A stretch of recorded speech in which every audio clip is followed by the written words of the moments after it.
تو لوگ بولتے ہیں نا ادب کیا ہے،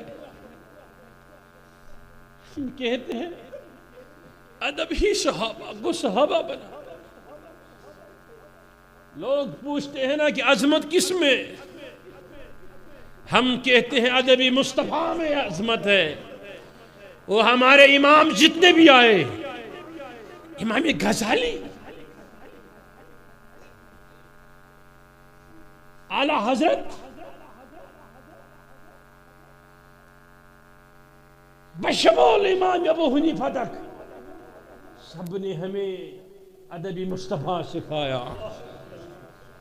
ادب چلا گیا تو سارا کچھ چلا گیا۔ شیطان کے پاس علم تھا، نمازی تھی، لیکن ادب نہ رہا۔ ادب نہ رہا تو خاتمہ ہوا سارے اعمال کا۔ ادب ہے تو سب کچھ ہے، ادب نہیں تو کچھ نہیں۔ لیکن عشق کے لیے ادب ہونا لازمی ہے، اور ادب اور عشق لازم ملزوم چیزیں ہیں۔ میں پوچھنا چاہتا ہوں، صحابہ سے بڑھ کر بھی کسی مقام کا مقام ہے دنیا میں؟ وہ کہتے ہیں کہ کیسے نماز پڑھے اگر چہرہ خدا کے طرف بھی ہو، لیکن دل گوارا نہیں کرتا مصطفیٰ پیچھے رہے۔